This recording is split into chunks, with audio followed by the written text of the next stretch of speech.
أعوذ بالله من الشيطان الرجيم بسم الله الرحمن الرحيم والصلاة والسلام على رسول الله وعلى آله وصحبه وسلم. Bayan haka ‘yan uwa assalamu alaikum warahmatullahi wabarakatuhu. Barkanmu da sake haɗuwa a wannan tasha tamu mai albarka mai suna duniyar mu a yau. Ga wanda bai taɓa kallon mu ba sai yanzu, yana da buƙatuwa ya danna subscribe da ƙararrawa domin samun bidiyon mu kai tsaye a duk lokacin da muka ɗora. Haka kuma muna da tasha ita ma wacce take ta da awatul haq. Ga wanda bai yi subscribe a wacce ba zai iya komawa ya danna subscribing a waccan tasha ɗin da kuma wannan ɗin don samun shirye-shiryenmu wanda suke tafiya da zamani insha Allahu. Kamar yadda muka sanar da ku, wannan tasha ta musamman ce wacce za mu dinga ɗauka abubuwa masu mahimmancin gaske muna bayani a kansu. A yau abin da za mu yi magana a kansu shine tawakkali. Tawakkali ana ce masa safinatun najat, ma'ana jirgin nasara kenan. Wanda ya dogara ga Allah maɗaukin sarki zai taimake shi. Ana ce masa kuma a tawakkul ibadatul qalbi. Tawakkali ana ce masa ibada ta zuciya, abinda mutum zai yi a zuciyarsa, tunda Allah kaɗai ya san dogaranka gare shi. Sannan tawakkali halin rasulullahi sallallahu alaihi wasallam. Sannan tawakkali halin manzon Allah ne sallallahu alaihi wasallam. Ka dogara ga Allah, ka tabbatar da cewa Allah shine mai yi. Sannan a tawakkali ibada ce daga cikin mafi girman ibadu na zuciya, wanda kuma ɗabi'u ne daga cikin mafiya girman ɗabi'u na imani. Sannan ɗabi'ar manzon Allah ce da annabawa gaba ɗaya shi tawakkali. Dukkan annabawa sun dogara ga Allah maɗaukin sarki, tun daga annabi Nuhu farkon annabawa kina zuwa annabi Muhammadu sallallahu alaihi wasallam, dukkaninsu suna dogaro ga Allah maɗaukakin sarki.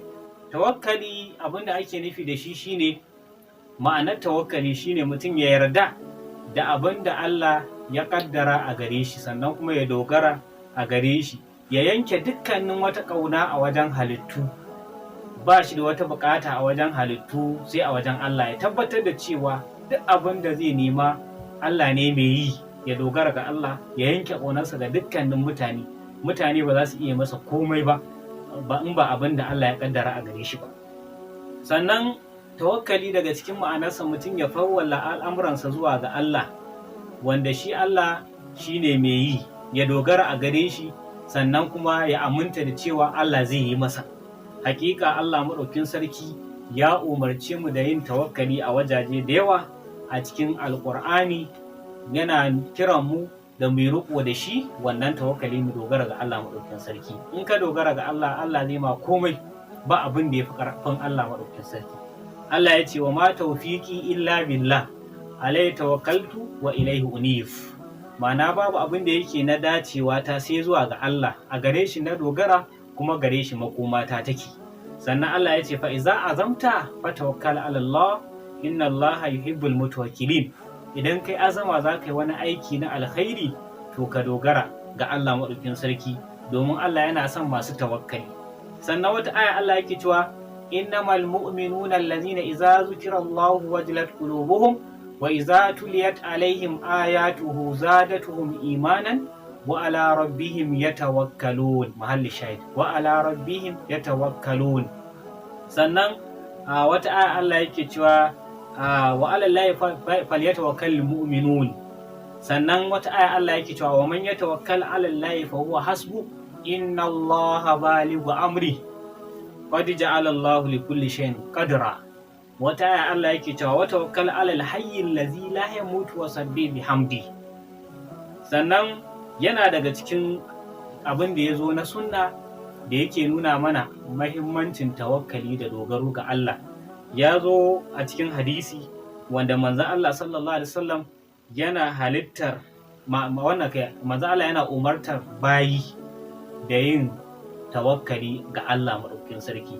Shi yasa manzon Allah yake cewa da za ku yi dogaro ga Allah haƙiƙanin dogaro a gare shi, lallai tabbas da Allah ya azurta ku kamar yadda yake azurta tsuntsu, da sassafe tsuntsu zai fita cikinsa empty ba komai, ya dogara ya san cewa Allah ne mai yi zai masa, sai ya fita ya ta lalibe ya je ya nema a wajen Allah maɗaukin sarki, ya dawo da yamma kuma bai kwana, ya dawo da yamma cikinsa a cike ya ƙoshi har ya riƙo wani wanda zai ba wa 'ya'yansa. Wannan hadisi Tirmidhi ya fitar da shi mai namba ta 2344. To a takaice wannan tawakkali ana nuna mana cewa muhimmancin tawakkali, dogaro ga Allah maɗaukin sarki. Idan mutum ya dogara ga Allah ba abin da Allah ba zai masa ba. Kuma kada ka ce ka dogara ga Allah maɗaukin sarki ka zauna a gida, dole ka fita ka je ka riƙe sababai. In ka riƙe sababin wannan abin da za ka sami abin da kake nema a wajen Allah, to za ka samu. Shine tawakkali. Za mu ba da ƙissoshi masu ban mamaki a ɓangaren abin da ya shafi tawakkali shirinmu na gaba insha Allah. To wannan dai shi ne shiri na farko a wannan shiri namu na wannan tasha tamu mai albarka ta duniyarmu a yau. To za mu bayani akan tawakkali, mu ga yaya tawakkalin bayan Allah yake na wancan zamanin, tun daga manzon Allah sallallahu alaihi wasallam, sahabbai da atba'u tabi'in da ma'ana da bayan Allah ya suke ɗaukar tawakkali. Shin mu haka muke yanzu a zamaninmu yanzu? To sai mu ɗauko insha Allah, za mu to a hankali muna jin mutane daga sahabbai da manzon Allah ya suka yi tawakkalinsu, ya suka ɗau ma'anar tawakkali har zuwa wannan zamanin namu, hakan muke ɗaukar ma'anar koko. Kaga sai mu yi amfani da abin da yake na magabata, a wajen magabata ake koyan alkhairi ai aiki da shi. To wannan shine a takaice. Akwai ƙarin bayani insha Allah zama na gaba, shiri na gaba, za mu ji da bai muka zo a ɓangaren abin da ya shafi tawakkali, daga kissoshi masu ban mamaki da kuma wasu abubuwa da suka faru tun daga sahabbai da tabi'ai da sauran bayan Allah. Muna fata Allah maɗaukin sarki ya datar da mu, sannan kuma 'yan uwa su yi ƙoƙari su ringa yaɗa wannan alkhairi zuwa ga 'yan uwa su ma domin su amfana. Muna godiya a gare ku, muna muku fatan alkhairi. Wassalamu alaikum wa rahmatullahi wa barakatuh.